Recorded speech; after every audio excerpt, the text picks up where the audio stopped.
That's Joe Osborne to tank tape it down. Makes contact with Callum McLeod heading in towards the braking area for his stop. Spins Callum McLeod through 360 degrees, and Seb largely got away with that, I think. He's under huge pressure from John Barnes, but that has now broken up the lead squabble. Great recovery by Callum McLeod. We'll see him restart in 6th place. And we then also actually had, Ryan Ratcliffe took a white out of the tyres on the apex of Nickerbrook. There was a bang and a thump, and all of a sudden the tyres moved.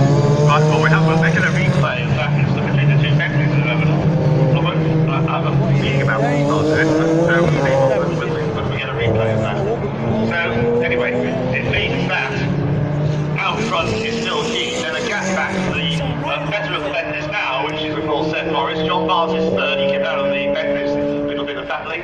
Sam Tolloff's Lamborghini is fourth, Johnny Adam is fifth, Callum McLeod has carried on but in 6th place now, James Littlejohn 7th, Lee Mole, then Martin Short, Nathan Free, and Matt Griffin still down in 11th place in the Ferrari. Then the GT4 headed, as you say, by Mike Simpson from Martin Plowman up to 2nd place ahead of Scott Marvin, and this I'm getting ahead of the Porsche. Yeah, Martin Plowman driving superbly well, driver's done a good chunk of racing on the opposite side of the Atlantic and has returned to the UK, is sitting there, directly behind the Oulton University Ginetta, but under pressure, as you say, from Scott Mulvern, who equally as much as then got David Pittard's Spannon Racing Ginetta directly behind. So they are continuing along the lakeside, all squabbling away to the lead of GT4, running wide coming out of Cascades. The car that finished 2nd in GT4 earlier on. Getting a replay here, that was Seb Morris. Yeah, I'm afraid Seb drove into the side of Callum. Callum was turning into the corner, and it was contact by Seb on the side. Now that's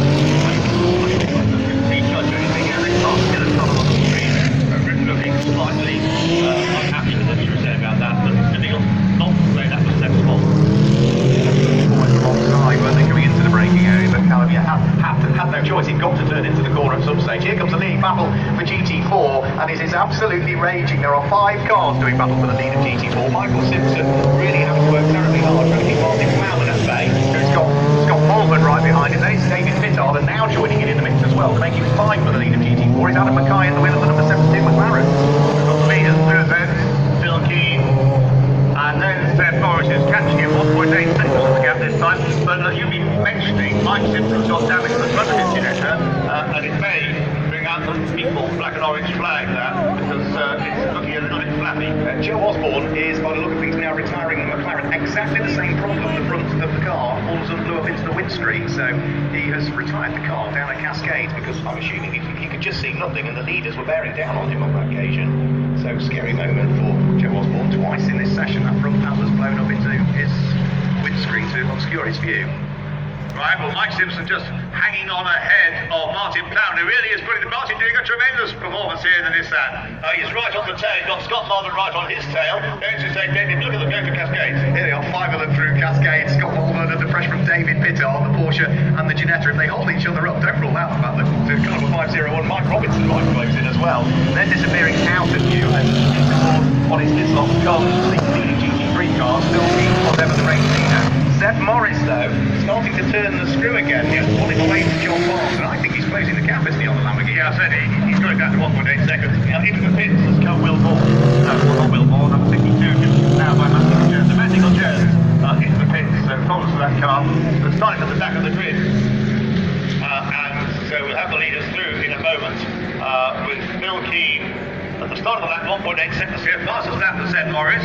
And the Bentley's heading for the pits. The Bentley's heading for the pits now. Drive-through penalty. Of course, that we can't separate. Drive-through penalty for Seth Morris. They sort of drive at the speed limit, 58. So not going to do quickly down the pit lane. He's going to lose many places at speed join behind the Aston Martin number 24 of James Littlejohn. I think he'll get out in front of, or maybe not even in front of the number 30 Mercedes of Brian Ratcliffe. Let's just see as they go out of the corner.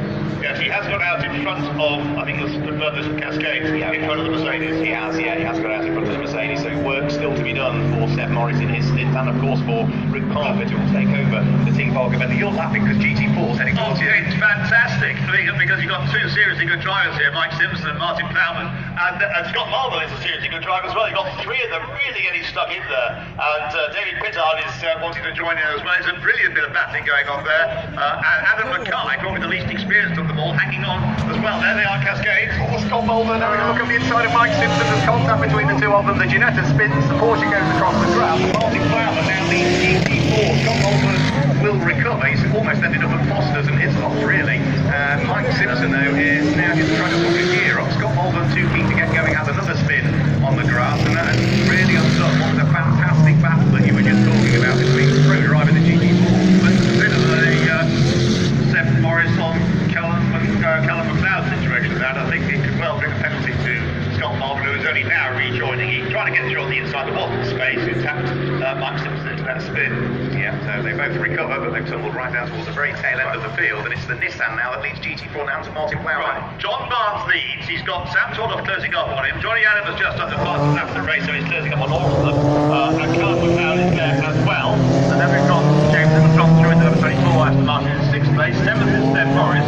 Well, that match is obviously going to be particularly quick here. Come out of the pit. We've got now going to the inside line. Matt Griffin in the Ferrari on the inside of the number 30. Brian Radcliffe, Mercedes, they're side by side. They go down the avenue. Mercedes and Ferrari side by side into your side, Mark. And Matt Griffin is through by the time they appear into my sight and down towards Cascade. So Ferrari is through and ahead of Brian Radcliffe at the wheel of the Mercedes. So progress being made from the tail end of the GT3 field for Matt Griffin. Of course, he'll hand the car over to Duncan Cameron a little bit later on. As for GT4, Martin Plowman, as a result of the shamozzle that went on down at Cascades, has for the first time got a bit of daylight between himself and anybody else in the class.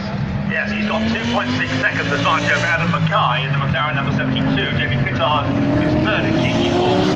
And then we've got Mike Robinson in the number 501, last year's championship winning Ginetta. So it's all happening around the place. It's been fastest lap last time too, and the second led by Johnny Adams, 135.816. Only a few hundreds quicker though than Phil Heath's fastest lap last time through. The instant between number 111, that's Mike Simpson, and number 100, Kieran Haggerty, is under investigation. Black and white driving standards like going out. Mike Simpson, you're talking him up as one of the best drivers in GT4. Well, he's certainly having a ragged old time at the moment. Well, that might shed some light on why Kieran Haggerty was at the back of everything. There's some damage to the front of the Ginetta, yeah. 2-2, I think, make 4 in that case, yes. So the leaders have gone through, and another new fastest lap by Phil Keane at 135.595. Here comes Seth Morris then on a charge. He's now got the fastest lap, 135.311. He is off after the number 24 Aston Martin. So Seth Morris on that drive to penalty is in 7th place, but closing up quite rapidly on James Littlejohn. Yeah, I spotted that on the lap prior, yeah. The Generation AMR Aston Martin of James Littlejohn just turning his way out of Cascades now. The Bentley growing ever larger in its mirrors, and in another lap or so's time, but we'll wait and see whether Seth Morris has got what he needs underneath him in terms of the Bentley, the team partner repair car, to try and squeeze his way through and past James Littlejohn, making his return to the British GT Championship for the first time in many a year indeed. A good fight going on, I would say, for second overall at this stage. John Barnes is really having to drive the wheels off to try and keep the Lamborghini of Sam Tordoff behind, and Johnny Adams getting towards the braking area now. To his lots, Drew has already got our race leading Lamborghini in the hands of still leading. Here comes what is really a quartet now, because Callum McLeod has recovered following the contact and the spin and the problems that befell him and Seth Morris. So we're making a quartet, finding second, third and fourth overall, and now also Seth Morris in the second of the two team park events. He's fully caught already James Littlejohn's Aston Martin. Yes, he's really done it very rapidly indeed. And that's the second place battle. That John Barnes, Sam Tordoff and co battle is just coming up to lap because of his delay with that spin at Cascades to lap the Porsche of Scott Mulvern. And Scott does his best to keep out of the way as the 4 GT3 cars pass him heading into Oulton corner. Or the other 2 are passing him now, so the Porsche just passed by those 4 to the Cascades. Yeah, they come down through Cascades. Callum McLeod makes a mistake at the wheel of the Bentley all through the gravel at Cascades. Is he going to be able to gather it up? Well, he smacks into some of the barriers that are positioned at Foster's, and then eventually finishes the spin on the gravel. So through goes James Littlejohn, through goes Seth Morris. So the Bentley facing the wrong way. It might have gone off, which would tend to suggest he's now stalled the engine. And is he going to be able to get the Bentley restarted? Time being lost, positions being lost, and it was just a very small mistake going into Cascades that cost him very dear. He still remains stationary on the grass, Ian. We had a picture of Ian logging on the screen there, and he turned his back on the camera. Not very happy. So, both Bentleys have had problems. Yeah, and by the look of things, you can see the lights still flashing on and off. It's still bright. Okay, we're finally get some messages from power, and he is trying to get off what is very wet grass on slick tyres, of course, which is not the work of a moment. And as Seth Morris now